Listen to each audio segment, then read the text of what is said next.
Jadi asosiasi ekosistem mobilitas listrik kita adalah asosiasi terdiri dari industri di kendaraan listrik dan industri pendukung kendaraan listrik, Pak. Kami ada 3 agenda utama, Pak.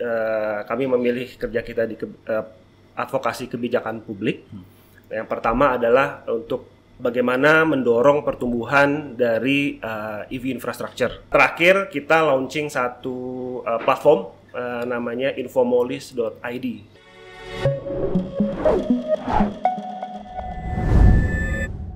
Oke, kembali lagi kepada podcast Cari Tahu oleh Asosiasi Emiten Indonesia. Untuk kesempatan kali ini kita akan membahas satu hal yang menarik ya, lagi tune in juga di Indonesia ya. Lagi hot selama beberapa tahun terakhir, yaitu ada terkait dengan mobilitas listrik di Indonesia ya. Sudah bersama saya saat ini adalah satu narasumber dari Asosiasi Ekosistem Mobilitas Listrik atau yang kita biasa sebut adalah AEML ya. Dan AEML ini sudah berdiri ya dalam memfasilitasi ekosistem mobilitas listrik di Indonesia. Saat ini kita sudah kedatangan seorang tamu narasumber, yaitu adalah Direktur Eksekutif dari Asosiasi Ekosistem Mobilitas Listrik, yaitu Bapak Anugraha Desmer Koledi atau yang biasa sebut Pak Nuki. Selamat datang Pak Nuki di podcast Cari Tahu. Apa kabarnya? Baik, alhamdulillah baik, kabar baik Pak Gilman. Terima kasih sudah mengundang kami, Pak. Iya, sama-sama juga Pak. Kita juga merasa terhormat juga nih kedatangan Pak Nuki di sini ya di podcast Cari Tahu. Tentunya podcast Cari Tahu ini tujuannya adalah untuk memberikan pengetahuan seluas-luasnya ya kepada seluruh stakeholder Asosiasi Emiten Indonesia, baik itu adalah emiten-emiten ya perusahaan yang sudah listed di Bursa Efek Indonesia ataupun kepada seluruh investor pasar modal Indonesia. Oke. Nah untuk kesempatan pertama mungkin saya akan ngobrol-ngobrol dulu sama Pak Nuki ya. Jadi bisa dijelaskan dulu nggak secara singkat apa itu AEML dan peran apa yang selama ini dijalankan oleh AEML dalam mendukung perkembangan mobilitas listrik di Indonesia? Baik, terima kasih Pak Gilman. Jadi Asosiasi Ekosistem Mobilitas Listrik kita adalah asosiasi terdiri dari industri di kendaraan listrik dan industri pendukung kendaraan listrik, Pak. Memang tidak banyak asosiasi yang berkenaan dengan kendaraan listrik di Indonesia. Kami adalah salah satunya dan mengusung kata ekosistem itu sendiri, Pak. Jadi AEML terdiri dari para anggota yang bergerak di sektor energi, baterai, lalu infrastruktur kendaraan listrik untuk charging maupun ganti baterai ya atau baterai swapping, manufaktur dari EV itu sendiri, ride hailing companies Pak, fleet operator, dan juga perbankan Pak.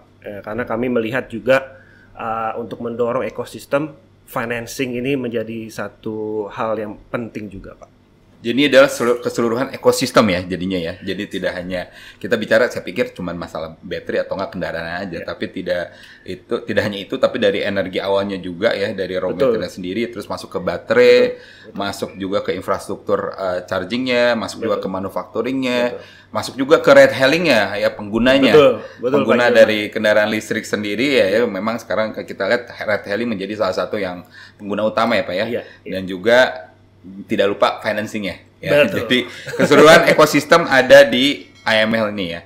Jadi layanan apa saja sih Pak yang dan bentuk dukungan yang disediakan oleh AEML untuk pelaku industri dan siapa anggota AEML ini secara spesifik? Ya, baik. AEML didirikan sebetulnya di 1,5 tahun yang lalu Pak ya, kurang lebih. Ya kita tergolong baru ya. Sehingga kita memprioritaskan program-program kita itu salah satunya atau salah duanya adalah untuk mendorong industri itu sendiri dan juga menjadi jembatan komunikasi kita antara industri dengan regulator juga Pak. Jadi kita mencoba untuk mengadvokasi kebijakan dan peraturan dan melakukan kerja bersama Pak antara multi stakeholders yang ada ya, multi pemangku kepentingan, baik itu dari sisi private sector, baik itu state owned companies juga, pemerintah juga dan regulator Pak. Jadi kami ada 3 agenda utama Pak. Kami memilih kerja kita di advokasi kebijakan publik.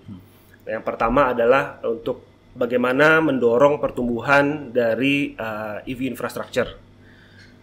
Di situ kita bicara terkait dengan misalnya electricity buying tarif ya, tarif beli listrik agar kompetitif bagi pelaku usaha EV infrastruktur supaya mereka lebih tertarik Pak untuk investasi. dan melakukan bisnisnya di sektor ini. Contohnya lagi misalnya baterai, bagaimana kita mendorong adanya mungkin interoperabilitas Pak dari para pelaku baterai swapping provider. Baterai swapping providernya ya. Misalnya seperti itu. Yang kedua, kita mendorong adopsi kendaraan listrik dengan cara ya bergandengan tangan dengan pemerintah, mendorong program-program insentif yang sudah ada. Dan yang terakhir yang menarik adalah kita berusaha untuk creating behavior change Pak di masyarakat. Nah, kita melakukan co-creative action lah bersama dengan para member. Bagaimana kita mengedukasi masyarakat tentang apa sih manfaat menggunakan EV, keamanan mungkin keamanannya, baterainya kayak gimana, termasuk juga keamanan di kantong juga Pak, gitu. itu yang kita coba edukasi ke masyarakat juga. Ya. Itu terakhir kita launching satu platform namanya infomolis.id.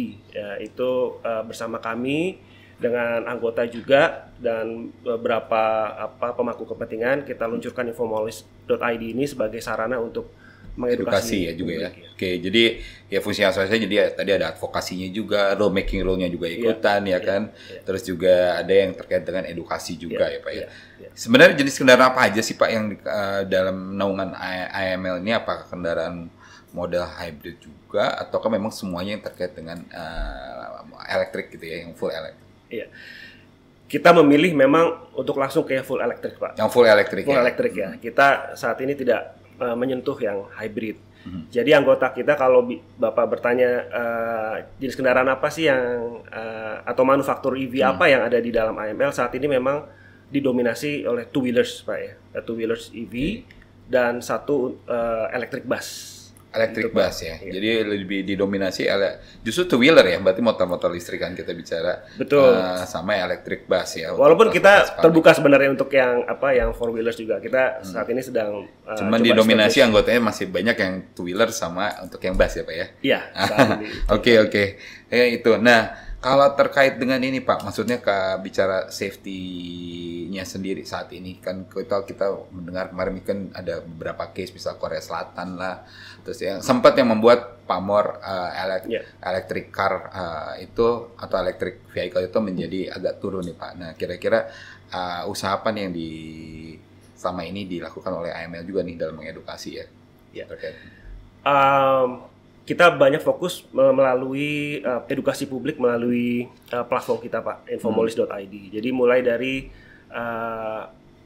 bagaimana mitos-mitos itu realitasnya seperti apa sih Pak gitu ya.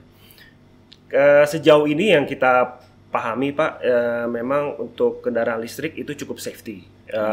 Ada IEC standarnya, ada ISO-nya juga. Untuk two wheelers juga ada di bawah UNR 136 juga.